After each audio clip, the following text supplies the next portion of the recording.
Bene, sono con Joan Galbas, il capocannoniere della Serie A, due doppiette per te stasera, Joan. È stato un derby dai due volti, sul 5-1 Valdagno probabilmente ci aveva anche creduto, ma alla fine è uscito Bassano, secondo me, l'ho detto, come più attrezzati sicuramente, dal mio modo di pensare, insomma.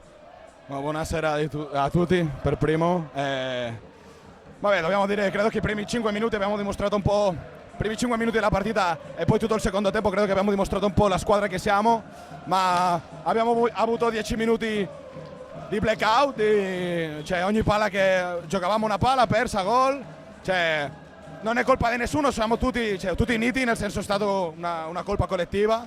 C'era già da tanto tempo che non ci succedevano queste cose, oggi è successo, dobbiamo capire che se vogliamo essere su, fare delle belle cose in queste partite importanti, non per essere un derby, sino per la posizione che ti giochi nel primo girone, dobbiamo capire che queste partite le dobbiamo giocare meglio di tutte le altre. È questo. Molto, molto diretto e soprattutto molto onesto il tuo commento, Joan. Un grazie per la tua disponibilità qui, perché la serata è stata anche proprio da derby, è un derby anche tra le tifoserie, ma questo è bello vederlo perché va bene così.